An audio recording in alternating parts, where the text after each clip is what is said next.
anyos na batang babae sa India ang nagulungan ng kotse sa daan. Nabuhay pa kaya ang bata mula sa tinamong pinsala? Ang susunod na pangyayari ating alamin maya-maya.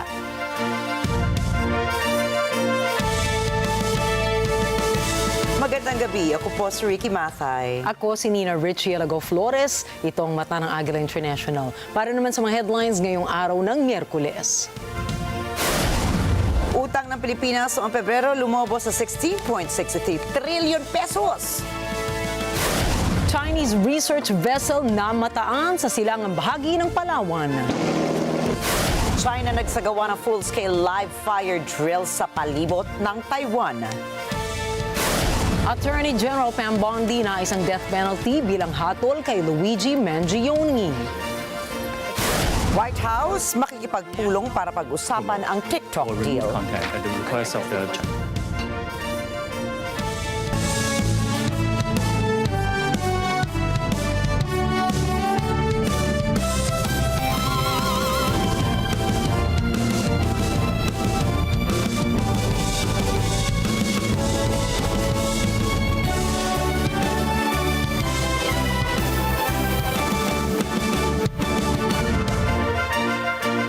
Na po sa 16.63 trillion pesos ang total outstanding debt ng Pilipinas itong February 2025. Mas mataas ito kumpara sa naitala noong Enero na 16.31 trillion pesos. Ayon sa Bureau of the Treasury, may ambag ang dagdag na domestic at external debt ng bansa para suportahan ang mga public programs at proyekto ng gobyerno sa pagtaas ng sovereign debt ng Pilipinas. Ang domestic debt naman ng bansa ay umabot na sa 11.22 trillion pesos. Tumaas ito ng 1.26% mula 11.08 trillion pesos noong Enero. Samantalang foreign debt ay tumaas ng 3.44% sa 5.41 trillion pesos mula 5.23 trillion pesos nitong Enero rin.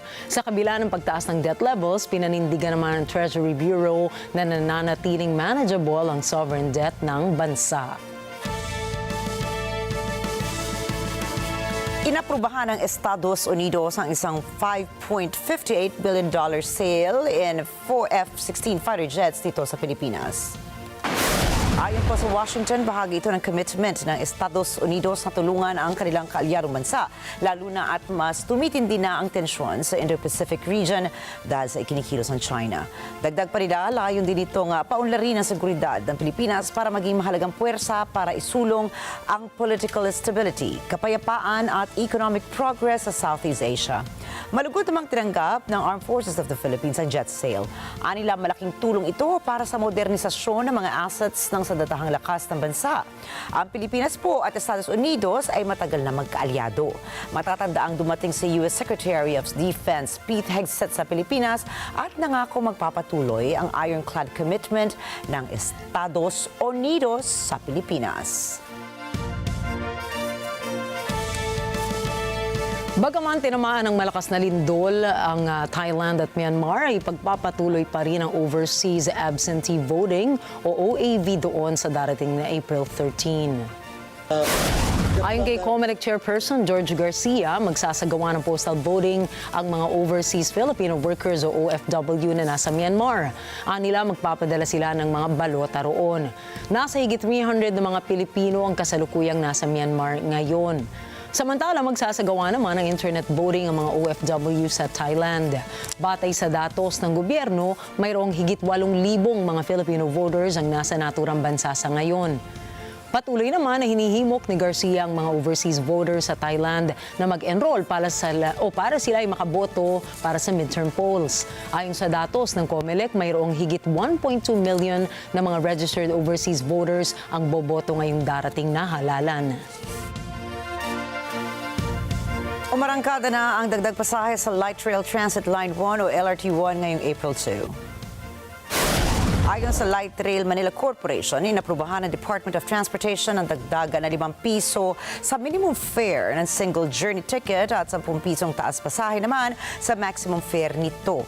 Ibig pong sabihin, mula 15 pesos ay magiging 20 pesos na ang minimum fare ng single journey ticket, habang 55 pesos na ang maximum fare nito mula sa dating 45 pesos. Samantala, magiging 52 pesos na ang maximum fare ng mga stored value cards mula sa 43 pesos at 16 pesos naman ang magiging minimum fare nito ngayon.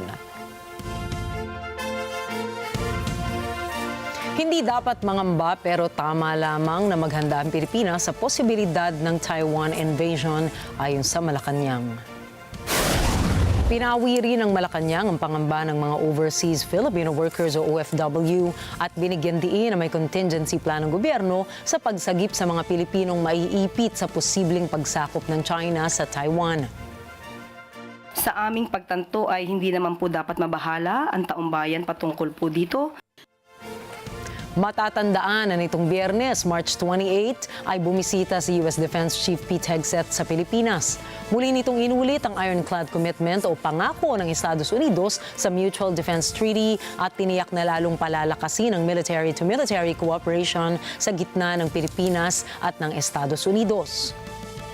Your visit to the region, and especially the fact that you have come to the Philippines as your first stop, is a very strong indication and sends a very strong message of the commitment of both our countries to continue to work together to maintain the peace in the Indo-Pacific region within the South China Sea.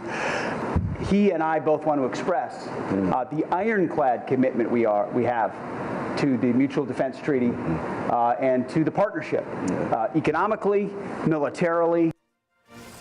Samantala, sa tingin ni Senador Joel Villanueva, dapat kumilos ang Department of Migrant Workers at Department of Foreign Affairs para agad na mailikas ang mga OFW sa Taiwan sa ligtas na lugar. Naniniwala rin ang mga senador sa posibleng invasion sa Taiwan dahil nangyari na ito sa Ukraine. Batay sa datos ng gobyerno, halos nasa 25,000 na mga Pilipino ang nasa Taiwan ang posibleng maapektuhan sakaling magkaroon nga ng tensyon doon. Kung mangyayari pan po yan, hindi po tayo dapat magtulog-tulog sa ating posisyon at sa trabaho. Lagi po tayo handa. Pero again, ang detalye pong iyan ay ibibigay po natin sa ating Defense Secretary at kay AFP Chief. Sinabi naman ni Castro na tama lamang na maghanda ang Pilipinas gaya ng paalala ni Armed Forces of the Philippines Chief of Staff General Romeo Bronner.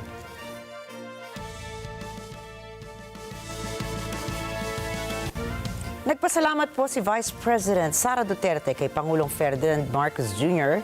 dahil nanumbalik ang relasyon nito sa kanyang amang si dating Pangulong Rodrigo Duterte na nakakulong ngayon sa Scheveningen Prison at The Hague.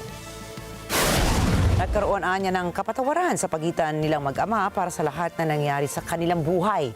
Sinabi rin ng bise na nagkaroon sila ng oras na mag-ama para mag-bonding dahil kahit anya hindi sila makapag-usap sa kulungan tungkol sa kaso o anumang legal na hakbang na kanilang isasagawa. Umaasa rin si VP Sara na mabubuo na ang legal team para sa kaso ng kanyang ama. Isang dokumento na lamang anya ang kanyang hinihintay at maaari na siyang umuwi ng Pilipinas. Itinaboy ng isang Islander aircraft ng Philippine Coast Guard o PCG ang isang Chinese vessel na namataan sa silangan ng isla ng Palawan. Kinumpirma ng PCG for the West Philippine Sea spokesperson Commodore J. Tariela na huling na-monitor ang Chinese research ship na Songhang sa layong 58 nautical miles mula sa bayan ng Aborlan. Sinabi ni Tariela na hinamon ng mga tauhan ng PCG ang mga kawani ng Songhang ship at ipinaalala na hindi pinapayagan ang kanilang presensya sa loob ng exclusive economic zone ng Pilipinas. Samantala, ipinakita ni SEALIGHT Director Ray Powell ang ruta ng naturang research ship ng China. Anya, sa automatic identification system nito ay papunta ang Songhang sa Indian Ocean. Pero wala raw dahilan nito upang dumaan sa archipelagic waters ng Pilipinas. Naniniwala si Powell na lahat ng mga barko ng China ay maroang dual use. Kabilang na anya rito ang posibleng pangangalap ng intelligence.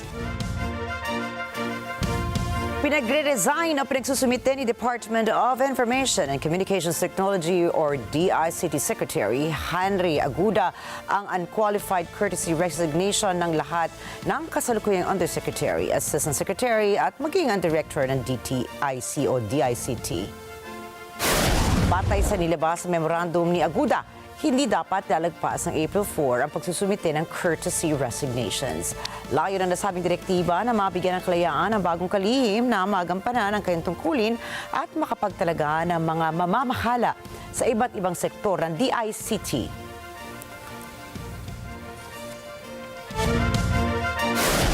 Susunod, China nagsagawa ng live fire drills sa paligid ng Taiwan.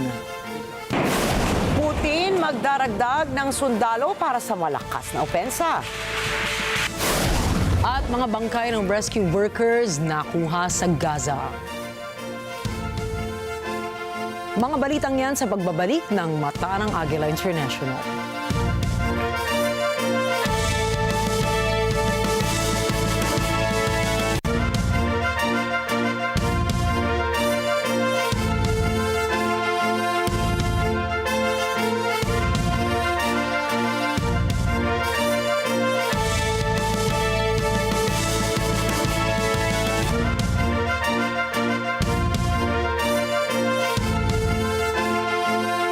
This portion is brought to you by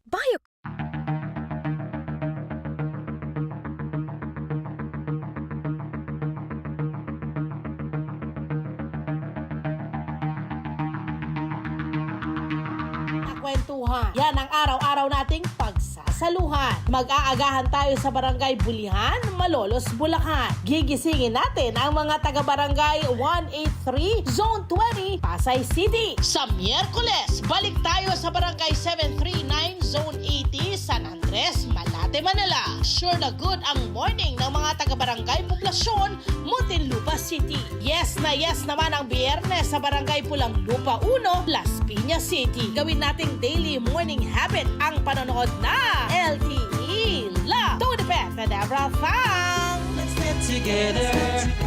Sunday 25.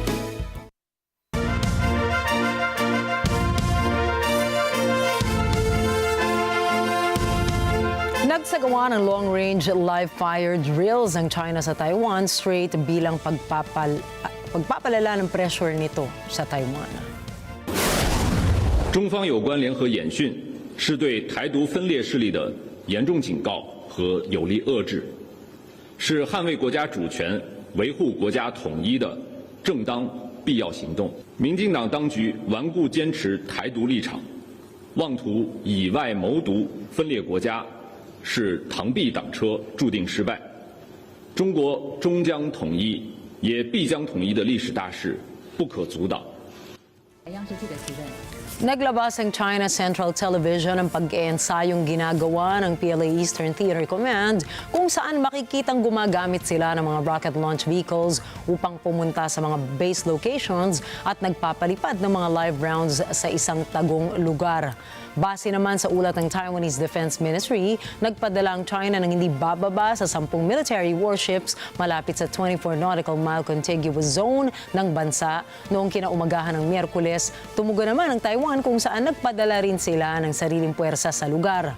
Ayon sa Eastern Theater Command, naglayag din ang mga warship ng China sa katubigan sa gitna ng Beijing at Taiwan bilang parte ng Straight Thunder 2025A exercise. Matapos ng ilang routine sail, ay nagpalipad rin ito ng live ammunition at active rockets sa teritoryo ng China sa Taiwan Strait. Sinabi ng Chinese military na ginagawa nila ito upang magsilbi bilang babala laban sa kasarinlan ng independent island nation ng Taiwan. Dagdag pa rito ay tinawag nilang isang parasite si Taiwanese President Lai Ching-te. 数十年来，中国并吞台湾、消灭中华民国的野心，没有一天改变过。不仅仅持续文攻武吓，对台湾社会的统战渗透也愈来愈严重。 从2005年，中国颁布所谓的反分裂国家法，把武力并吞台湾视为国家任务；到去年6月，发布所谓的“惩毒22条”，将所有不接受台湾是中华人民共和国一部分的所有人都视为惩戒对象，作为伤害台湾人民的借口。每一个人的警觉与行动，就是对抗统战渗透最坚强的防线。只有团结，才能抵抗分化。只要每个国民都在国家的繁荣和安全的目标上扮演自己的角色，齐心合作，没有什么可以击倒我们。今天力量。Naniniwala naman ang ibang mga eksperto na ginawa ito ng China bilang tugon sa pahayag ni President Lai Ching-te na isang foreign hostile force ang Beijing sa kanilang rehiyon. Sa ngayon ay patuloy na inaangkin ng China ang Taiwan bilang parte ng kanilang teritoryo umano, isang paniniwalang mariing itinatanggi ng Taiwan. 中国作为区域一员，近日持续在台海周边以及印太区域，包括纽澳、日韩、菲律宾、南海等等区域各方的国际海域，以军事挑衅、海上灰色地带袭扰等等单边行径，破坏区域的安全稳定，也片面升高了区域情势，公然挑战国际秩序，这是国际社会公认的麻烦制造者。总统府对此严厉的谴责。赖总统在第一时间已经指示国安与国防等相关单位严密的应处，对于相关状况都有全面的掌握。面对外部威胁，我政府会持续捍卫民主自由的宪政体制，有信心、有能力可以捍卫国家主权，守护人民的安全，维护社会安定。 Samantala, nasa Moscow naman po si Chinese Foreign Minister Wang Yi upang palakasin ang bilateral cooperation sa gitna ng dalawang bansa. Pagdating niya ay nagtungo kaagad si Wang Yi sa Tomb of the Unknown Soldier sa may Kremlin upang magbigay pugay sa mga sundalo ng Russia na lumaban noong World War II, kung saan lumaban bilang bahagi ng Allied Forces ang samahan ng France, Great Britain, the United States, the Soviet Union at China. Matapos dito ay sinalubong naman ni Russian Foreign Minister Sergei Lavrov si Wang Yi sa kanyang opisina upang makipagpulong ukol sa pagpapatatag ng relasyon ng dalawang bansa. Bukod dito ay ibinoses ni Wang ang ideya ng panunumbalik ng ugnayan ng Washington at Moscow. Pinuri din ni Lavrov ang malapit na ugnayan ni Russian President Vladimir Putin and Chinese President Xi Jinping, kung saan sinabi nitong parehas ang layunin ng dalawang pinuno ng Estado at dahil dito ay nangako si Lavrov at Yi na gagawin nila ang lahat upang masuportahan ang interes ng kanilang mga bansa. Наши руководители, президент Путин и председатель Си Цзиньпин, недавно в ходе контакта по видеоконференц-связи, до этого был телефонный разговор, они вновь подтвердили обоюдный настрой на последовательное укрепление российско-китайской связки, и мы приложим все усилия для эффективной реализации их договоренностей.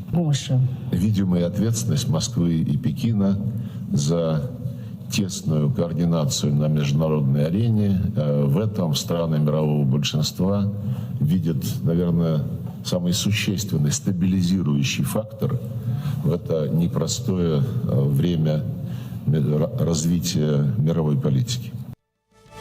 Matapos dito ay tinanggap ni Russian President Vladimir Putin si Wang Yi sa kanyang opisina, kung saan sinabi ni Putin na inaasahan niyang bibisita si Chinese President Xi Jinping sa Moscow sa Mayo sa anibersaryo ng World War II.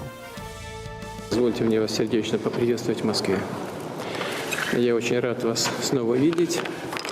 И прежде чем мы начнем беседу, сразу же хочу вас попросить передать дружеский привет председателю Китайской Народной Республики, нашему хорошему другу, господину Си Цзиньпиню. Мы ждем его в России по случаю 80-летия победы в Великой Отечественной войне, во Второй мировой.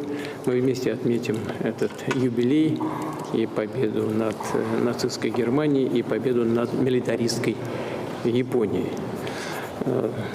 Мы хотим выразить удовлетворение тем, как развиваются наши отношения.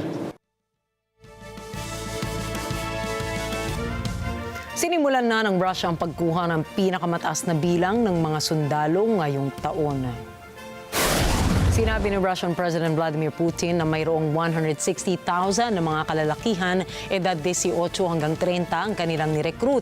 Ang nasabing bilang ay siyang pinakamalaki mula pa noong 2011. Una nang sinabi ni Putin na palalakihin nilang bilang ng mga sundalo na mula aktibong 1.5 million ay magiging 2.39 million na ito ngayong taon. Nilinaw naman ni Vice Adam Vladimir Semlyansky na ang mga bagong recruit na mga sundalo ay hindi nila isasabak sa paglaban kontra Ukraine. Nagsagawa ng taunang naval exercise ang 12 bansa ng NATO sa Black Sea at sa Danube River Delta. Pinangunahan ng Romania ang mahigit 2,300 sundalo sa tinatawag na Sea Shield Drill. Sumama ang Albania, Bulgaria, Canada, France, Greece, Italy, United Kingdom, the Netherlands, Spain, United States at Turkey sa nasabing military exercises. Layong po nito nga palakasin ang pagtutulungan ng mga hukbong pandagat, panghimpapawid at panlupang puwersa ng NATO. Na-recover ng Palestinian Civil Defense at ng United Nations ang bangkay ng 15 mga emergency at aid workers sa timog na bahagi ng Gaza Strip. Sa isang social media post, ibinahagi ni UNAID Chief Tom Fletcher na natagpuan ang mga bangkay malapit sa mga sira-sirang mga sasakyan. Anya ang 15 na individual ay walang habas na pinatay ng Israeli forces habang walang takot na nagliligtas ng mga buhay at biktima ng giyera sa naturang bansa. Humihingi ngayon ang UN ng hustisya at pananagutan mula sa kampo ng Israeli military. Samantala, hindi naman sumagot at nagbigay ng kanilang pahayag patungkol sa pagkamatay ng mga aid workers ang mga military forces ng Israel. Sa ngayon ay natukoy na ang mga pagkakakilanlan ng mga biktima at nabigyan na ng maayos na libing habang bunsod nito ay umakyat na sa kabuuang bilang na 408 ang mga nasawi sa Israel-Hamas war. If they commit any mischief, they will surely receive a strong reciprocal blow. Ito po ang naging pahayag ni Supreme Leader Ayatollah Ali Khamenei ng Iran kasunod ang pagbabanta ni US President Donald Trump na kung hindi makikipagkasundo ang Tehran sa Washington patungkol po yan sa nuclear program nito ay magkakaroon anya ng pambobomba sa Iran na hindi pa nila nakikita noon. ملت‌های دنیا عصبانی‌اند، ناراحتند تا اونجایی که اطلاع دارن از بسیاری از مسائل از جنایات کشورهای دنیا ملت‌های دنیا اطلاع ندارن. اینی که می‌بینید تو خیابان‌های اروپا و حتی آمریکا علیه رژیم صهیونیستی شعار میدن به خاطر اطلاعات محدود اونهاست. اطلاعات بیشتری داشته باشن بیشتر از این هم میکنن. نتیجه این حرفایی که عرض میکنم اینه که این گروه تبهکار باید از فلسطین ریشه‌کن بشود. Sinabi rin ni Khamenei na kung iniisip ng Estados Unidos na magdudulot ng sedisyon sa loob ng Iran kagaya ng mga nakaraang taon ay tutugunan niya ito ng kanyang bansa. Matatandaan pong sinisisi ng Iran ang West countries dahil sa mga kaguluhang nangyayari sa kanilang bansa noon. Kabilang narito ang mga protesta, ang pagkamatay ni Masa Amini at pagtaas ng presyo ng gasolina. Samantala, sinagot ni Iranian President Masoud Pezeshkian ang sulat ng Washington noong nakaraang linggo at pumayag na makipagnegosasyon sa Estados Unidos sa pamamagitan lamang ng indirect talks alinsunod sa injunction na inilabas ni Khamenei. Kinontra ng United Nations ang pahayag ng Israel na mayroon pang sapat na pagkain sa Gaza Strip. With the WFP closing all the bakeries and Israel still keeping all the borders closed, Israel says there's still enough food that was delivered to Gaza during the ceasefire. What is the UN's response to that? As far as the UN is concerned, that's ridiculous.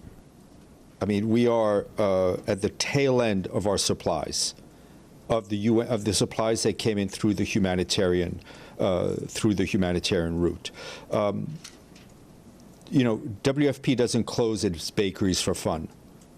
If there's no flour, if there's no cooking gas, the bakeries cannot open.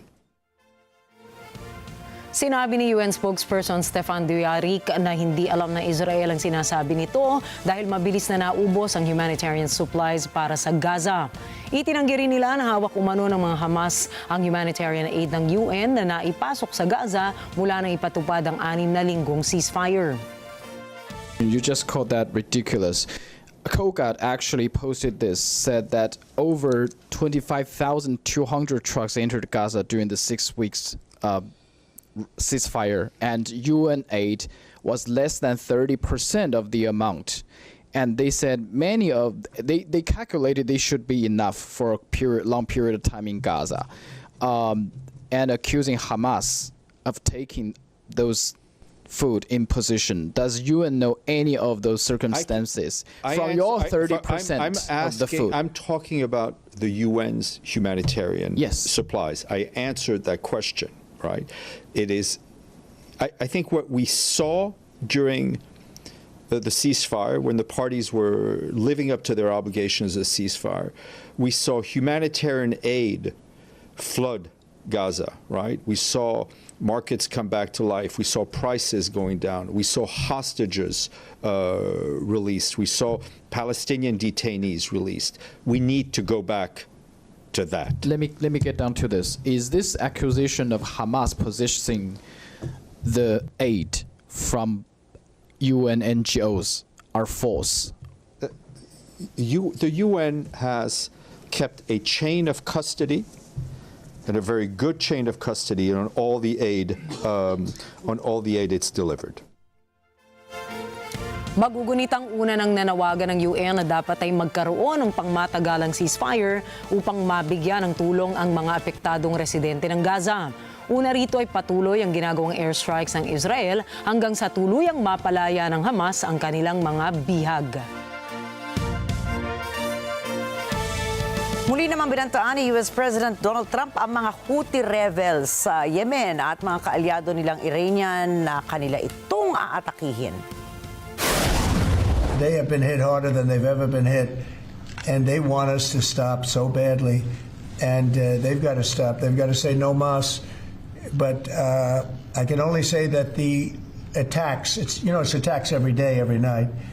It's not just the one. You're talking about one. The attacks have been very successful, even beyond our wildest expectations. We've hit them very hard, very successfully, and we're going to do it for a long time. We're going to keep it going for a long time. Sinabi nito na magsasagawa ang US ng matinding airstrikes hanggang matigil ang ginagawa ng mga pag-atake sa mga barko. Hindi anya sila hihinto hanggang mawala na ang banta sa freedom of navigation. Titigil lamang sila kapag mahinto na ang pag-atake ng mga Houthi sa mga barko ng Estados Unidos. Noong nakaraan ay nagpadala ang Estados Unidos ng liham. Nauna nang nagbanta rin sa Houthis rebels na ituloy nila ang pag-atake sa Israel at shipping lane sa Red Sea hanggang itigil ng mga sundalo ng Israel ang pag-atake sa Gaza.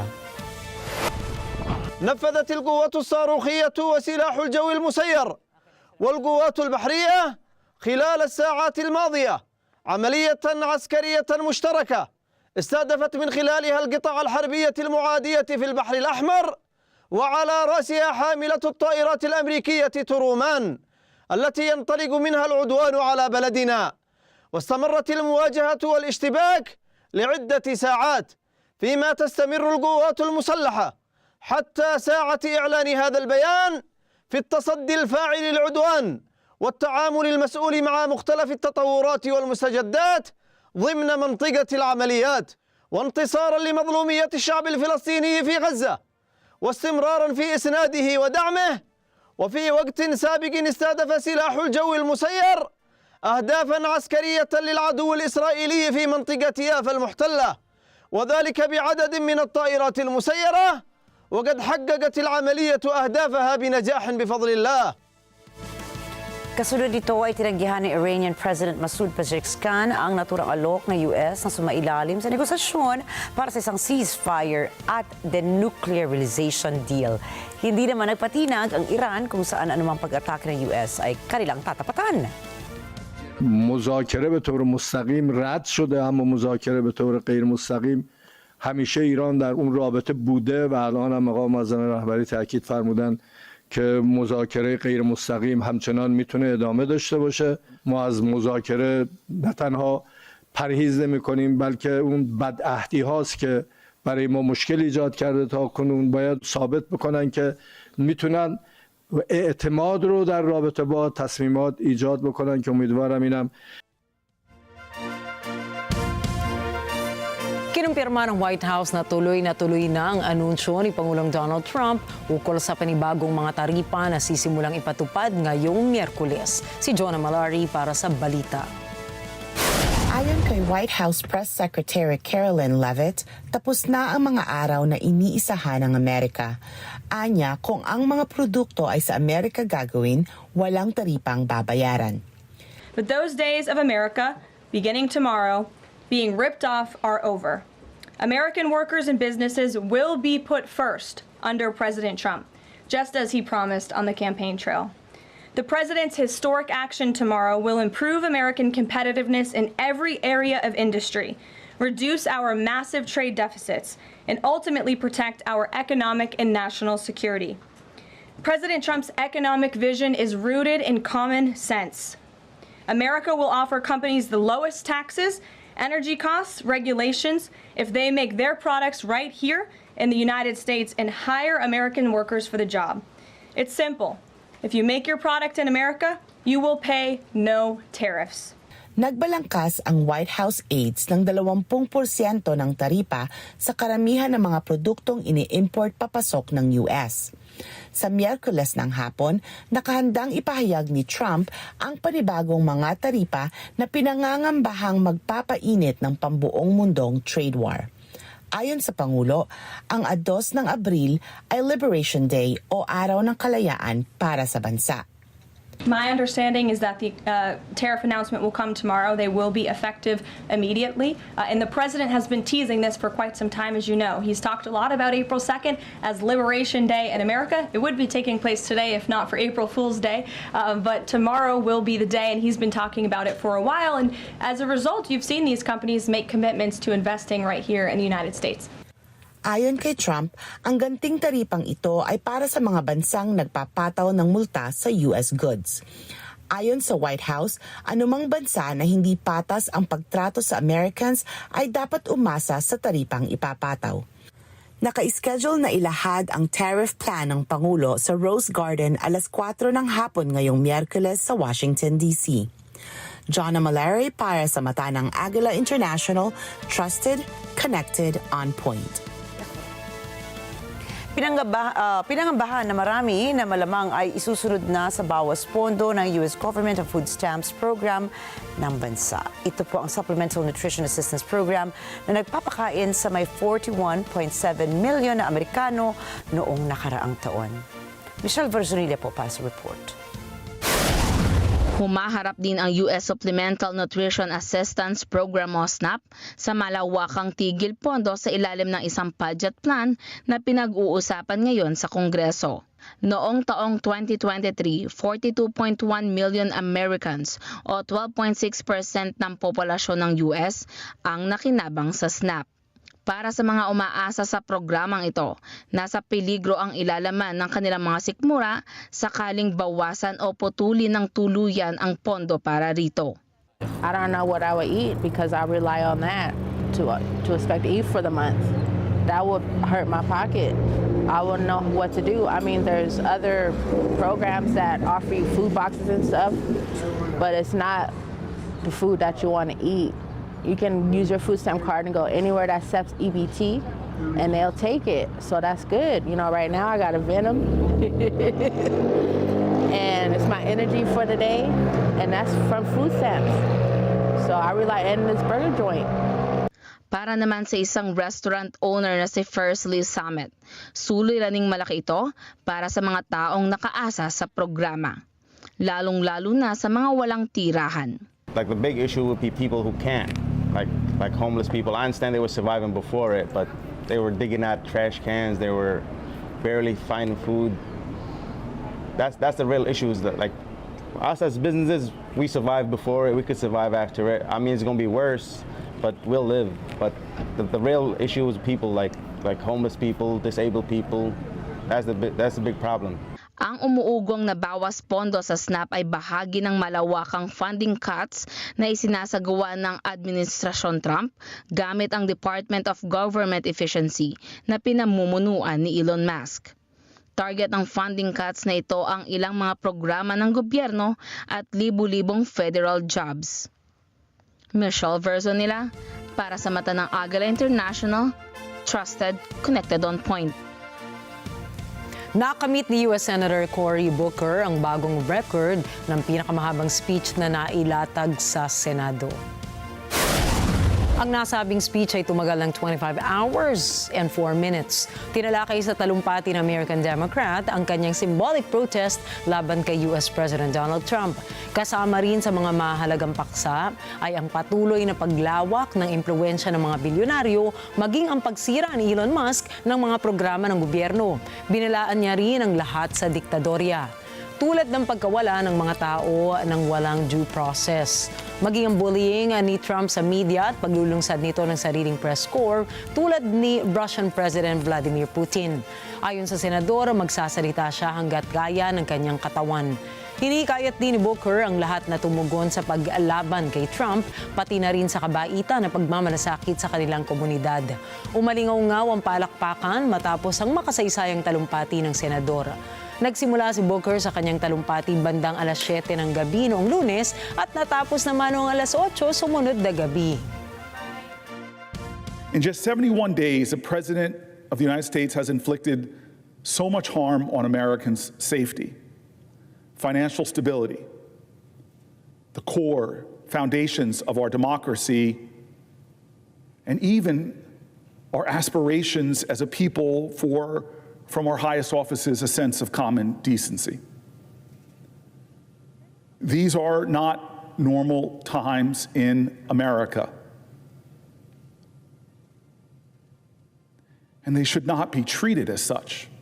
John Lewis, so many heroes before us would say that this is the time to stand up, to speak up. This is the time to get in some good trouble, to get into necessary trouble. I can't allow this body to continue without doing something different, speaking out. The threats to American people and American democracy are grave and urgent, and we all must do more. We all must do more against them. But those 10 words, if it is to be, it is up to me. All of us have to think of those 10 words, 10 two-letter words. If it is to be, if it is up to me, because I believe generations from now will look back at this moment and have a single question. Where were you? Where were you when our country was in crisis and when American people were asking for help? Help me. Help me. Did we speak up? When 73 million American seniors who rely on Social Security were to have that promise mocked, attacked, and then to have the services undermined, to be told that there will be no one there to answer if you call for help. When our seniors became afraid and worried and panicked because of the menacing words of their president, of the most wealthy person in the world, of cabinet secretaries, did we speak up? When the American economy in 71 days has been upended, when prices at the grocery store were skyrocketing and the stock market was plunging, when pension funds, 401ks were going down, when Americans were hurting and looking up, where the resounding answer to this question was no. Are you better off economically than you were 71 days ago? Where were you? Ayon kay Attorney General Pam Bondi, inirekomenda niya na ipataw ang naturang parusa para kay Luigi Mangione na inaakusahan ng pagpatay sa United Healthcare CEO na si Brian Thompson noong Disyembre. Ang desisyon ay bahagi ng kampanya ni US President Donald Trump laban sa karahasan at pagsuporta sa Make America Safe Again. Git ni Bondi ang pag-atake ay isang premeditated cold-blooded assassination na maaring magdulot din ng panganib sa iba pang tao sa lugar. Binaril si Thompson sa labas ng isang hotel sa New York noong ika-4 ng Disyembre at inaresto si Mangione makalipas ang ilang araw sa Pennsylvania sa isang nationwide manhunt. Tumanggi si Mangione na umamin sa mga kasong isinampa laban sa kanya sa estado at hindi pa nagbibigay ng pahayag sa mga kasong isinampa sa korte. Naniniwala ang mga otoridad na nag-ugat ang motibo ni Mangione sa galit laban sa mga US health insurance companies. Dahil sa kaso, nagkaroon ng diskusyon tungkol sa US healthcare system kung saan maraming mamamayan ang nagpahayag ng pagkadismaya sa mataas na gastusin at mga patakaran ng insurance. Susunod, bata sa India patay matapos magulungan ng kotse. Mag-ina nakaligtas sa car crash sa Thailand. At White House naghahanda na para sa TikTok deal. Mga balitang yan at iba pang mga balita sa pagbabalik ng Mata ng Agila International.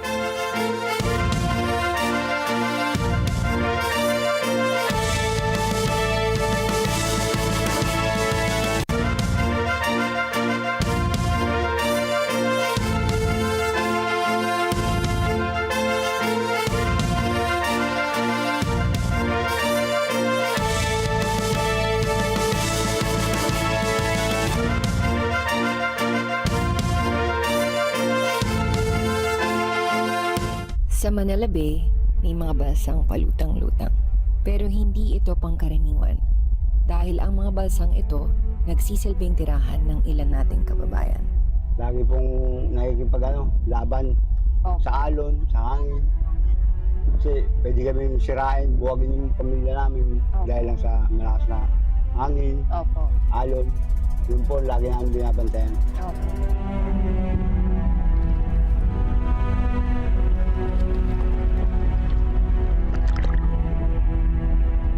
Isipin mo nakakatakot talaga kasi sa ilalim po kayo. Nakatakot po talaga kayo. Ang isip na lang namin ng makakuha ng taong mga benta, makakain sa buong araw.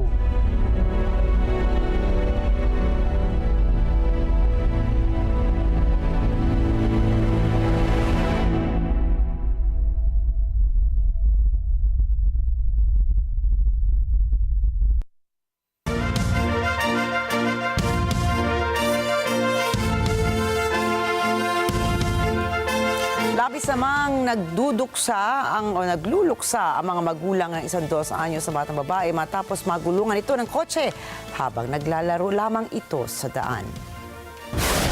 Ayon sa lokal na ulat, nagdala pa ang bata sa ospital subalit doon na siya namatay. Kinilala ang driver ng kotse bilang isang 15 anyos na bata. Pinaniniwala ang pagmamay-ari ng kapitbahay ng pamilya ang biktima ng sasakyan. Inaresto ng pulisya ang menor de edad na suspect pati na rin ang ama nito. Kinasuhan ang suspect ng rash and negligent driving at causing death by negligence. Patuloy pa rin ang investigasyon ng mga otoridad hinggil sa insidente. Nakaligtas naman ang mag-ina sa Thailand matapos bumulaga ang isang pickup truck sa loob ng kanilang bakery. Mula sa CCTV footage na nakalap, naglilinis ng loob ng kanilang tindahan ng mag-ina nang naganap ang insidente. Buti na lamang agad na napansin ng dalawa ang pagpasok ng kotse sa kanilang store at nakaiwas sila. Nabasag ang glass door ng kanilang bakery dahil sa lakas ng impact ng pag-crash ng sasakyan. Batay sa salaysay ng driver ng kotse, paparada lamang sana ito sa harap ng bakery na nagkamali ito sa pagmamaneho. Sa halip kasi ng reverse mode ay napili nitong drive mode. Dito na siya nagpanik at natapakan ng gasolina kaysa sa brake pedal. Nagkausap naman ang may-ari ng bakery at ang driver kung magkano ang babayaran sa mga naging kasiraan sa tindahan. Nakipag-ugnay na po sa mga otoridad ang Bonifacio Global Center upang mapanagot ang kick streamer na si Vitaly. Ito ay matapos sa mga pagkakataong nanggugulo ang vlogger sa mga dumaraan. Umabot rin na nag-prank siya sa pang-hold up ng isang ginang. Hindi rin nakalusot ang ilang guards na tinatangayan pa niya ng cap sa ilang video clips. Ayon sa kanyang YouTube account, ito mismo ang kanyang pakay at main content ng kanyang vlogs. Patuloy ang koordinasyon ng BGC sa Philippine National Police upang mailatag ang mga kinakailangan legal na hakbangin upang maisaayos ang sitwasyon. Ayon pa sa kanila, nananatili pa rin na top priority ang kaligtasan ng mga tao sa BGC. Sinisikap pa rin kunan ng pahayag si Vitali patungkol sa issue.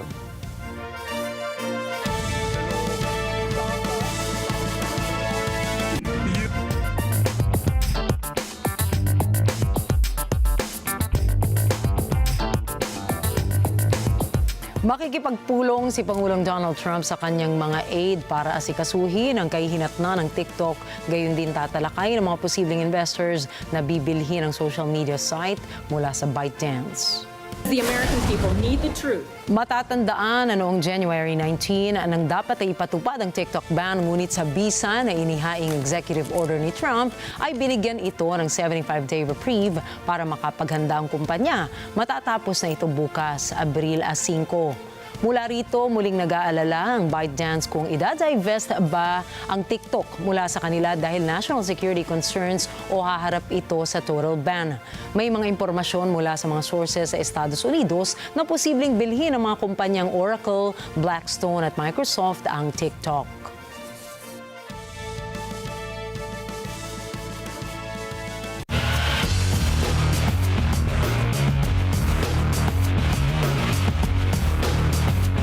Hindi nagpatinag si EJ Obiena sa kapal ng hamog sa kanyang kapaligiran dahil naipanalo pa rin niya ang laban sa Taiwan International Pole Vault Championships. Naiuwi ng Pinoy pole vaulter ang gintong medalya nang mapagtagumpayan nito ang 5.50-meter high na obstacle. Ito ang unang pole vault competition na sinalihan ni Obiena para sa outdoor season matapos siyang hindi makasali sa indoor championships. Nangako si Obiena sa kanyang mga taga-suporta na kanyang dedepensahan ang mga nakamit niyang karangalan sa mga nagdaang kompetisyon. Nagpakita na naman ang trademark performance si Stephen Curry sa Warriors-Grizzlies match habang pasok sina Tyrese Haliburton at ang Indiana Pacers sa 2025 NBA playoffs. Si Kyle Lara para sa play-by-play. And Steph behind Draymond hitting a three. And that's 13 years of playing together. Nagtagumpay ang Golden State matapos magpaulan ng Warriors guard na si Stephen Curry ng 52 points na may 12 3-pointers laban sa Memphis Grizzlies na may final score na 134-125. Nalagay sila sa panglima ng Western Conference standing na nagtiyak ng kanilang pwesto para sa 2025 NBA playoffs. Sinamahan rin siya ni Jimmy Butler na may 27 points at ang defensive guard na si Draymond Green na may 13 points, 10 rebounds at 12 assists. Sa kabila ng pagkatalo, pinangungunahan ni Ja Morant ng Memphis na may 36 points at 6 assists, kasama ni Jaren Jackson Jr. na may 22 points. Deep three! He's got 8! Can they score on this end? Haliburton got it! It's a three! Raises his hands to the sky! He's trying to get the fans in. Samantala, pasok ang Indiana Pacers sa 2025 NBA playoffs na pang-apat sa Eastern Conference standing matapos mapatalsik ng Portland Trail Blazers ang Atlanta Hawks sa ika-7 spot ng bracket. Ipinanalo nila ang kanilang huling 9 na laro kabilang ang kanilang laban sa Sacramento Kings na may final score na 111-109. Kyle Lara para sa mata ng Agila International. Trusted, connected, on point. Looney at corner three! He got another!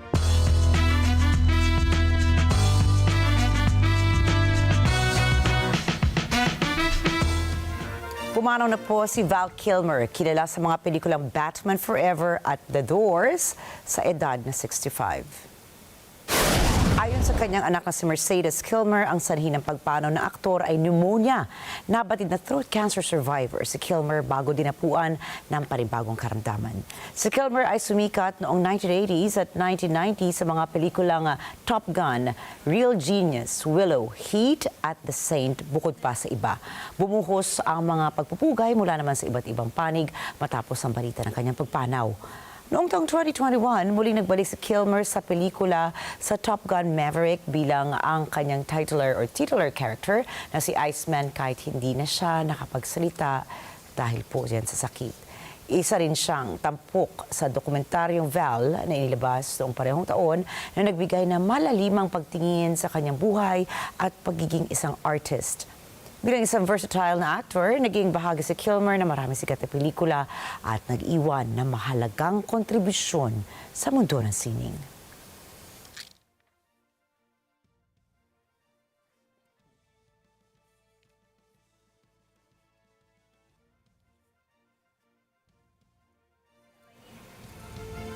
Sa iba pang balita, pasok ang salitang gigil sa mga bagong salitang Filipino sa Oxford English Dictionary at 10 iba pa. Nitong Marso, ang salitang gigil ay idinagdag sa Philippine English category na may kahulugan ng isang napakatinding pakiramdam na hindi mapaglabanan o matiis kapag nakakakita ng isang tao o bagay na cute. Kasabay nito mga salitang CR o comfort room, kababayan, lumpia, Pinoy, salakot na isang uri ng tradisyonal na sombrerong Pilipino, sando, Thomasite, videoke, magload at terror. Nitong weekend po, namukadkad naman ng husto ang cherry blossom tree sa kabisera ng Estados Unidos. Kada tagsibol, libo-libo pong tao mula sa iba't ibang panig ng mundo ang dumarayo pa sa Washington, D.C. upang saksihan ang pamumulaklak ng mga punong ito na inirigalo pa ng Japan sa U.S. noong taong 1912. Mula po sa Tidal Basin kung saan hitik na hitik ang cherry blossoms. Narito po si Net25 correspondent Elise Daniel. Fans of the adorable cherry blossoms have been flocking to the U.S. Capitol to catch a glimpse of these pink, beautiful flowers before they fall away. The U.S. National Park Service says this weekend, from March 28th to the 31st, is the peak bloom of the cherry blossoms for this season. Admirers of these pink flowers have traveled from near and far to snap photos, be with friends, or simply take in the awe-inspiring view of these delicate and short-lived blooms. Well, this is my first time experiencing the peak bloom for the cherry blossom, so I'm just in awe on how beautiful they are. These thousands of cherry blossom trees were a gift of Japan to the United States in 1912 to symbolize the friendship between the Japanese and the American people. In Japanese culture, cherry blossoms are a symbol of renewal, hope, and the fleeting nature of life. It is often associated with the arrival of spring. Along with the blooming of the flowers, the city puts together the National Cherry Blossom Celebration. It is a city-wide event that recognizes Japan's gift to Washington, D.C. This year, the celebrations include the Blossom Kite event and the National Cherry Blossom Parade. In Washington, D.C., Elise Danielle for Matana Agila International, trusted, connected, on point. At narito po kami para maghatid ng balita sa anumang dako ng mundo. Magandang gabi po. Ako po muli si Rikki Mathay. Ako si Rikki Alagao Flores. Ito ang Mata ng Agila International. Para naman sa iba pang mga balitang nangyari rin sa iba't ibang panig ng mundo, punta tayo kay Alma Angeles para sa Mata ng Agila World News. Take it away, Alma.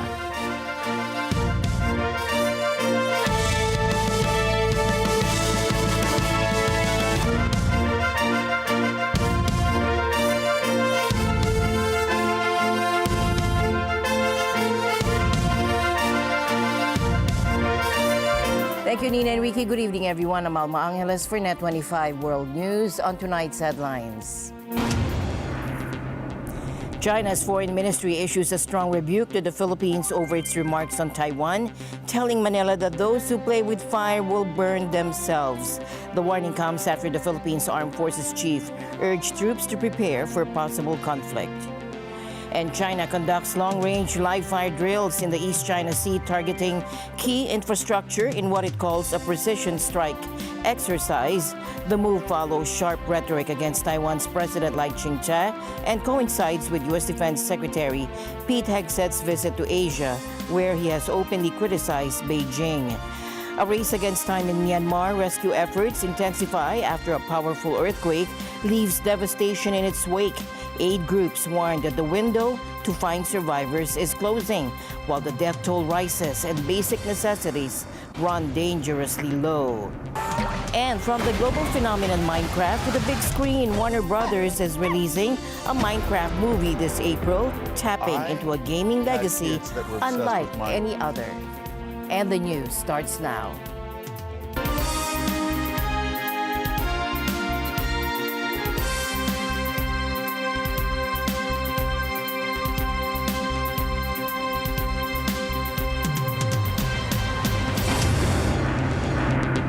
China has ramped up its military exercises, conducting long-range live-fire drills in the East China Sea today, an escalation of its ongoing maneuvers around Taiwan. Beijing says the drills targeted key ports and energy sites, but didn't specify where. This comes as China intensifies its rhetoric against Taiwan's President Lai Ching-te, calling him a parasite just days after the U.S. Defense Secretary Pete Hegseth visited Asia and criticized Beijing. America and Japan stand firmly together in the face of aggressive and coercive actions by the Communist Chinese. As we've talked about, peace through strength is a very real thing. Deterrence is necessary around the world, but specifically in this region, in your country, considering the threats from the Communist Chinese. China, which claims Taiwan as its own, has condemned Lai as a separatist, an accusation he rejects, insisting Taiwan's future is up to its people. Taiwan's defense ministry reported 76 Chinese aircraft and 15 warships operating near the island in the last 24 hours, with Chinese Coast Guard vessels engaging in harassment drills. A military video released by China showed missile strikes and animated explosions over Taiwanese cities, home to key military bases. The U.S., Japan, and the EU have condemned the drills, warning they heighten tensions and threaten regional security. The accusations against China by a handful of countries and organizations ignore facts, distort the truth, and interfere in China's internal affairs. China strongly deplores and firmly opposes this. The Taiwan question is purely part of China's internal affairs, which brooks no foreign interference. What truly undermines peace and stability across the Taiwan Strait are the separatist moves in Taiwan and the external forces that embolden them. The joint military exercises serve as a resolute punitive response to the wanton provocations by Taiwan authorities led by Lai Ching-te in pursuit of separatism, a stern warning to Taiwan separatist forces attempting to disrupt cross-strait peace, and a responsible action to safeguard national sovereignty, security, and territorial integrity. No external force has the right to make irresponsible remarks on this. As long as Taiwan's separatism provocations persist, countermeasures against them will continue without pause. We will never allow anyone, any force to split Taiwan from China by any means, and will take all necessary measures to resolutely safeguard national sovereignty and territorial integrity.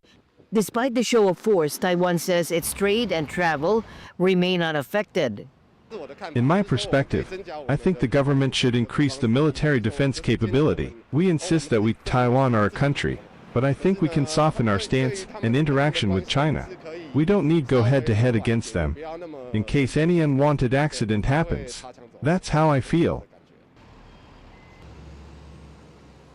I think as a Taiwanese people, we have to worry about this, because right now it's like, we are in the water pot, and they are boiling the water gradually, step by step. And if we are not aware of this kind of situation, it will be a huge threat for Taiwanese people's daily life.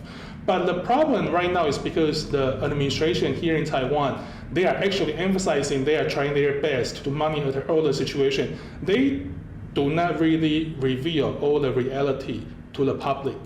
So this is why also the public, we do not know why we should worry about the situation, because we don't have the sufficient information and transparency about the reality of the battleground. To protect 250,000 Filipinos in Taiwan, the AFP chief has directed Northern Luzon Command to prepare for a possible Chinese invasion. Speaking at NOLCOM's anniversary celebration, Bronner emphasized that if such an invasion occurs, they would be on the front lines to assist the approximately 250,000 Filipinos living and working in Taiwan. Let me give you this challenge, this further challenge. Do not be content with securing just the northern hemisphere up to Mavulis Island. Start planning for actions in case there is an invasion of Taiwan. Okay? So extend na natin yung sphere of operations natin. Because if something happens to Taiwan, inevitably we will be involved. There are 250,000 OFWs working in Taiwan, and we will have to rescue them. Bronner made the remark following reports that the Chinese military had deployed assets and forces in Taiwan for the conduct of drills aimed at practicing a blockade of self-ruled island. The China government has continually insisted that Taiwan is part of its territory. Meanwhile, Chinese Foreign Ministry urged the Philippines not to make unfounded comments regarding Taiwan, warning those who play with fire will burn themselves. Ministry spokesperson Guo Jiakun's remarks at a regular press conference came in response to Philippine Armed Forces Chief Romeo Bronner telling soldiers to start planning for actions in case there is an invasion of Taiwan. Because if something happens to Taiwan, inevitably we will be involved. The Taiwan issue is China's internal affairs and the core of China's core interests. How to solve the Taiwan issue is the Chinese people's own business, and others are not allowed to make decisions. We advise the relevant people in the Philippines not to provoke and play with fire on the Taiwan issue. Those who play with fire will get burned. We also firmly oppose the relevant people's unfounded comments that reverse right and wrong and smear and hype. China's military held long-range live-fire drills in the East China Sea in an escalation of ongoing drills around Taiwan, saying it was practicing precision strikes on port and energy facilities, but with no details on the exact location.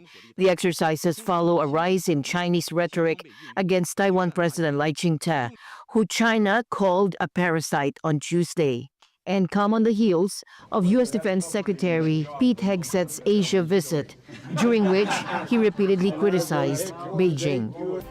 The United States has taken a significant step to bolster its defense ties with a key Southeast Asian ally. Take a look. The U.S. State Department has cleared a possible $5.58 billion deal to sell 20 F-16 fighter jets to the Philippines. The packages includes 16 F-16C, Block 70-72 jets, and 4 F-16B models, coming just days after Defense Secretary Pete Hegseth's visit to Manila, where he pledged stronger defense ties. While this is a major step, the sale isn't final yet. Congress has 30 days to object, though such moves are rare. The deal includes 24 engines, advanced radars, and a range of munitions from air-to-air missiles to guided bombs. The U.S. Defense Security Cooperation Agency says the sale will boost the Philippine Air Force's ability to patrol its waters, conduct air support, and improve defense coordination with U.S. forces. Lockheed Martin is said to be the main contractor. North Korea is condemning a new U.S.-Japan missile agreement, calling it a dangerous escalation. Pyongyang says it's proof of Washington's push to militarize Japan. The agreement reached during U.S. Defense Secretary Pete Hegseth's visit to Tokyo focuses on co-producing advanced air-to-air missiles, and North Korea claims this fuels regional instability. Hegseth emphasized the importance of Japan's role in deterring China, and he also spoke of reorganizing U.S. forces in Japan to a war-fighting posture. Soon we will add additional personnel in Tokyo and at U.S. Forces Japan headquarters to conduct activities that will strengthen our bilateral bonds and deepen our operational cooperation. This also means reorganizing U.S. Forces Japan into a warfighting headquarters, increasing its staff and giving its commander the authorities needed to accomplish new missions. As I mentioned in our meeting, America and Japan, we seek peace. But as my first platoon motto says, those who long for peace must prepare for war. We must be prepared. Japan's Defense Minister Nakatani confirmed the agreement, highlighting the crucial need for stable missile delivery and also suggesting the co-production of surface-to-air missiles. 特にミサイルの安定供給には双方にとって重要であり、日米の防衛産業の協力取得、維持、整備、定期協議、大キャスの枠組みのもとに、空対空ミサイルアムラーブの共同生産の早期開始に向けて取り組みを加速するということで一致をいたしました。また、私から SM6 対空ミサイルについても共同生産の可能性を追求したところであります。North Korea, through its state media KCNA, argues this cooperation shows military and aggressive intentions aimed at regional countries. They specifically mentioned the AIM-120 missile system, saying it adds strategic instability to the Asia-Pacific. The agreement comes as the U.S. is also upgrading its military command in Japan, further fueling North Korea's concerns. Pyongyang claims the U.S. has been encouraging Japan's military expansion for decades. The U.S., however, sees Japan as a cornerstone of regional security, particularly in deterring China. With North Korea's strong condemnation and the U.S. and Japan's increasing military cooperation, tensions in the region continue to escalate, raising concerns for stability across Northeast Asia. Devastation and desperation grip Myanmar. Now this following a catastrophic earthquake, aid groups warn the window to find survivors is closing fast as the death toll climbs and the need for basic necessities becomes critical. The 7.7 magnitude quake, the strongest to hit Myanmar in over a century, has left a trail of destruction, toppling buildings and displacing entire communities. Military ruler Min Aung Hlaing says the death toll is expected to exceed 3,000. The earthquake has compounded the already dire situation in Myanmar, a country ravaged by civil war since the 2021 coup. Aid groups are struggling to deliver essential supplies amidst infrastructure damage and ongoing conflict. What I saw was devastating. Entire communities have been flattened. Children and families are sleeping out in the open with no homes to return to. I met children who were in shock after witnessing their homes collapse or the death of a family member, and some have been separated from their parents and others are unaccounted for. Hospitals are overwhelmed and rescue efforts are hampered by damaged infrastructure and the ongoing civil war. The UN reports 50 children and 2 teachers killed when their preschool collapsed in Mandalay. As of today, almost 3,000 are dead and thousands more injured and missing. And the devastation is really alarming. Colleagues are reporting buildings turned to rubble, homes destroyed, and significant damage to roads and bridges and other infrastructure. Electricity supplies are still down in many places and phone communication is patchy at best. And added to this, the destruction of hospitals and a lack of clean water. One of the worst parts of the city, WFP team said that almost every house had been destroyed either by the earthquake or a major fire that followed in that area. So people are anxious and afraid. Even if buildings are standing, many don't want to return home. The civil war with its internet and communication blackouts further complicates relief efforts. Rebel groups accuse the military of airstrikes even after the quake, though a ceasefire has been declared by a major rebel alliance. There are entire communities that were without water, food, shelter, medicines, and money. And yet the crisis is still unfolding. While we were there were multiple tremors that were continuing and the search and rescue operations were ongoing. Bodies were being pulled from the rubble. And yesterday I was at a hospital where a search and rescue team pulled 20 bodies out over the last 2 days. With aftershocks continuing and basic necessities dwindling, the humanitarian crisis in Myanmar is deepening, demanding urgent international attention and aid. Let me be clear, the needs are massive and they're rising by the hour. The window for life-saving response is closing, and across the affected areas, families are facing acute shortages of clean water, food, and medical supplies. The White House confirmed President Trump will impose a new tariffs today, but details remain unclear, fueling fears of a global trade war. Take a look. The president said last night he has made a decision and a determination. I was with him in the Oval Office earlier, and he is going to announce that decision tomorrow. I don't want to get ahead of the president. This is obviously a very big day. He's with his trade and tariff team right now, perfecting it to make sure this is a perfect deal for the American people and the American worker, and you will all find out in about 24 hours from now. And are the car tariffs going to go into effect on April 3rd as scheduled? Correct. Yes, they will. Okay. But what if they're wrong?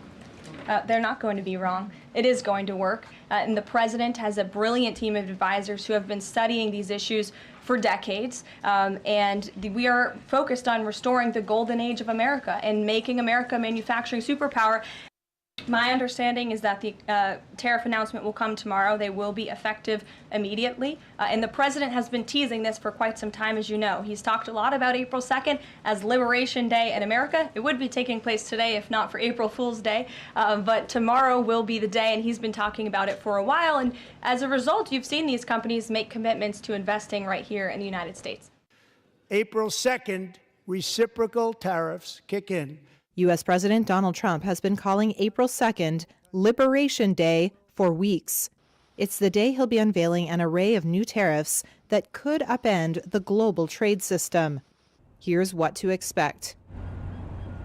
Trump has threatened tariffs on all countries who, he says, have disadvantaged American goods and workers. Many countries have taken advantage of us, the likes of which nobody even thought was possible for many, many decades, And, that has to stop. White House aides have drafted plans for tariffs of about 20% on most of the $3 trillion of goods imported annually to the U.S. That's according to the Washington Post, which says no final decision has been made. The report also said trillions of dollars made from new import revenue might be used for a dividend or refund to American taxpayers. A White House aide said any report ahead of tomorrow's event is mere speculation. Trump has already imposed tariffs on aluminum, steel, and autos, along with increased tariffs on all goods from China. That's raised tensions with America's largest trading partners and vows of retaliation. Trump argues that American workers and manufacturers have been hurt by free trade deals, which lowered barriers to global commerce. But economists warn that his tariffs will raise prices at home and abroad and hammer the global economy.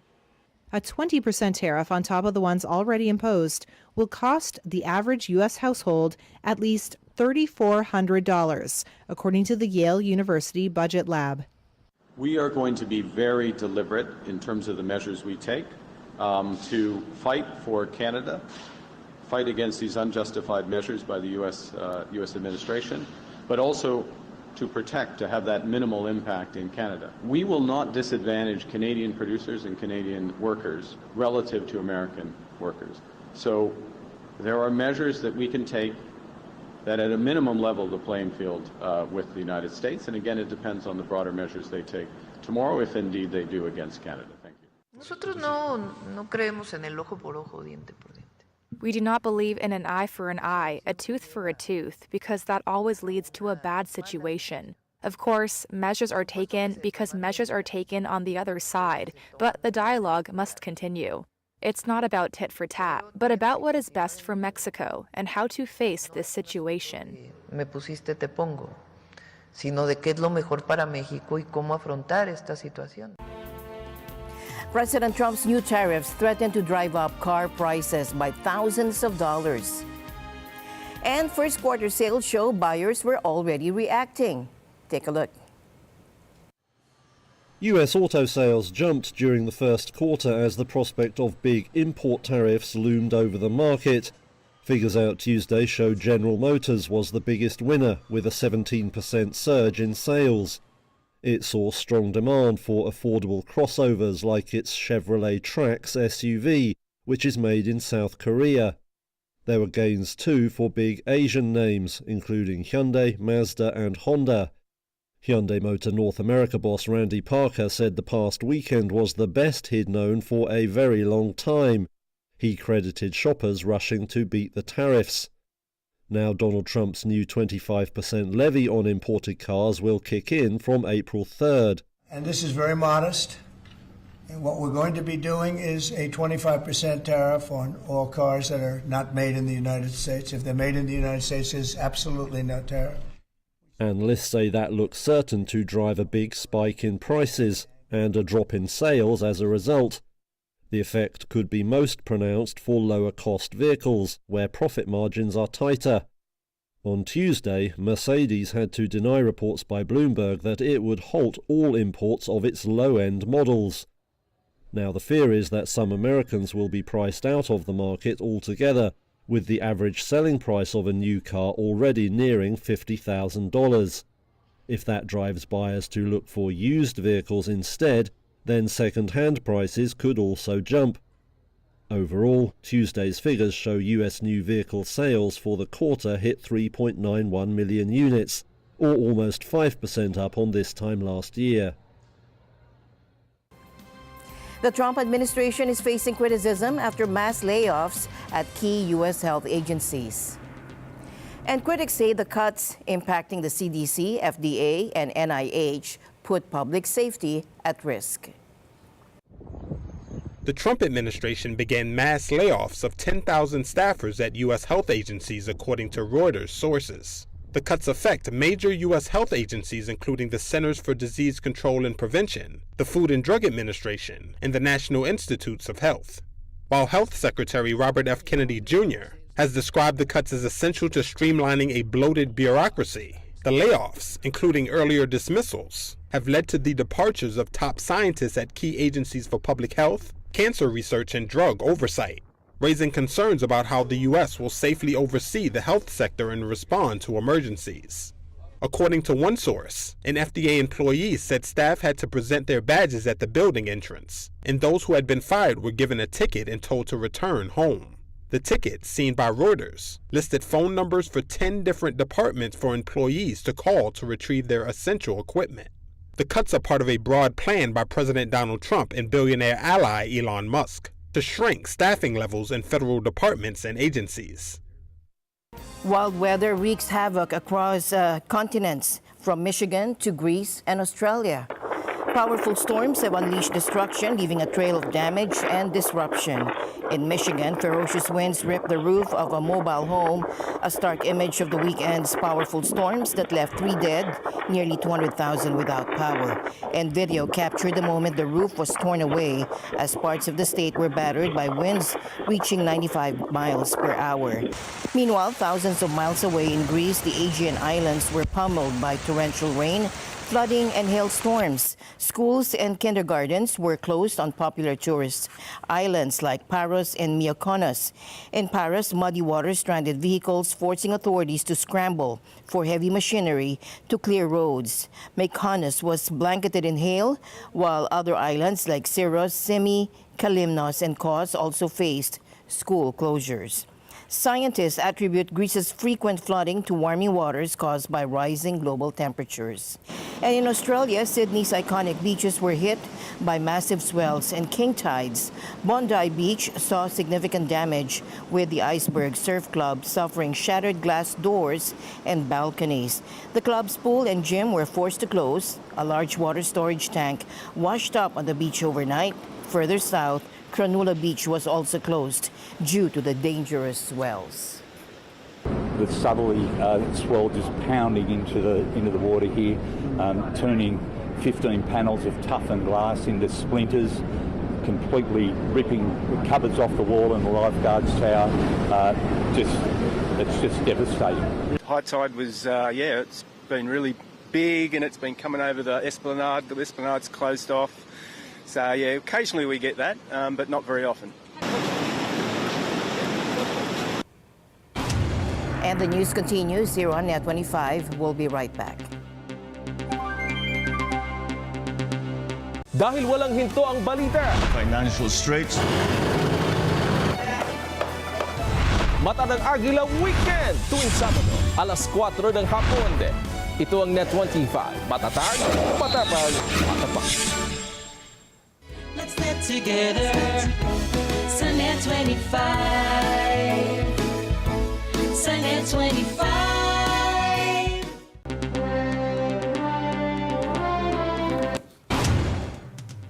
Papua New Guinea is embracing innovation with a major awards ceremony highlighting the country's rising tech and business sectors.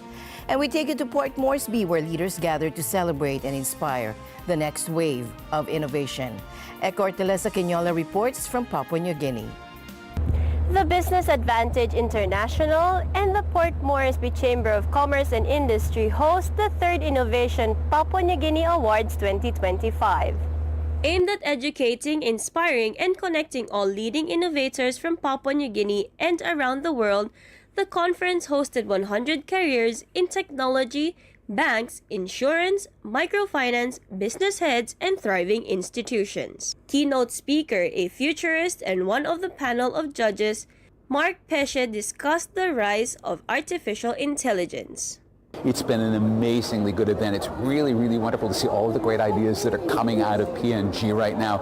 And, you know, it's surprising, I think, how much innovation there is. And it's because this is a real developing, there's a lot of opportunity here, and people need the innovation in order to be able to take the opportunities by the horn. So we've had bankers talking about the use of AI. We've had people talking about the way they're bringing safe water systems to villages in PNG. We've had a whole set of awards. It's been a really exciting event. Director of Environment Health Development Agency, Boa Sengi, was declared winner for the Innovation Papua New Guinea Award for Small Business. We have projects that we implement in communities, and most of those projects are wash projects, water, sanitation, and hygiene. And these projects are normally tailored locally to support women and young girls. So we came here as the award winner for small business because of a concept that we introduced into the WASH program. Other major awards include Large Business, Digital Government, and Female Innovator of the Year. The conference models different displays and leading company business offers and careers in information technology, financial plans, advanced funding to strengthen instant payment systems, and empowering SMEs with AI financial insights. Eko Ortelesa Quinola, Port Moresby, Papua New Guinea, Net25 World News. Finally in our news, can your face reveal your health? A Spanish tech company says its AI can, and also claims it can be used for targeted advertising in large crowds. Take a look. A Spanish technology startup says its AI system can read human emotions, even in large crowds. What's more, they say it can detect a range of neurological conditions. Our mission here is just to try to humanize AI, to make AI more human, make the AI understand much better the communication with the human being. The hope is that it can advance emotional intelligence in AI and spot medical conditions far in advance. Copernica provides real-time emotional intelligence assessments of anyone on its video feed. It uses information from things like voice recognition, body language interpretation, and personality data analysis. Mark Fernandez, Neurologica's US manager, says the technology pulls from a library of over 13 billion data points. This is a single face measurement in pretty high fidelity. You can see here this one's measuring stress, intensity, and positivity. We can measure up to 92 different emotions. This is just showing 3 of them. Our technology is installed in soccer stadiums and airports, and we can determine whether a crowd is interested, enthusiastic, bored, excited, and either dynamically change advertising, or in the case of a soccer stadium, determine whether the crowd is getting so rowdy that somebody needs to intervene. Fernandez says that the technology can even help spot certain medical conditions before they're diagnosed. It turns out that when somebody is more likely to have a stroke or a brain hemorrhage, they start exhibiting unique emotional patterns that are imperceptible to the human eye, but that we can capture with our technology. And they're micro movements of your face, they're dilations of the pupil, and so we can predict weeks before it happens an event like that. The startup is looking to allow other tech creators to use their tools to make emotion reading AI more widely available. Fernandez says Copernica does not capture personally identifying data. It's currently already being used in healthcare, education, security, and defense. And from the global phenomenon Minecraft to the big screen, Warner Brothers is releasing a Minecraft movie this April, tapping into a gaming legacy unlike any other.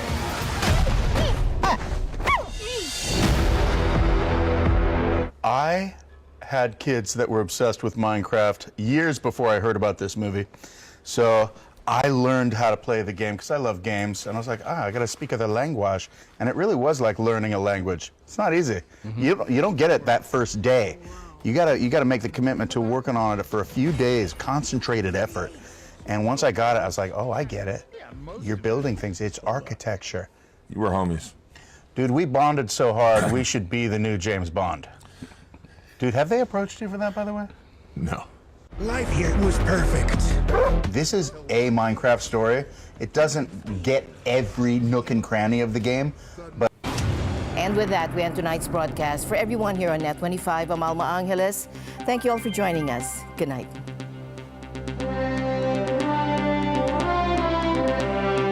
This program is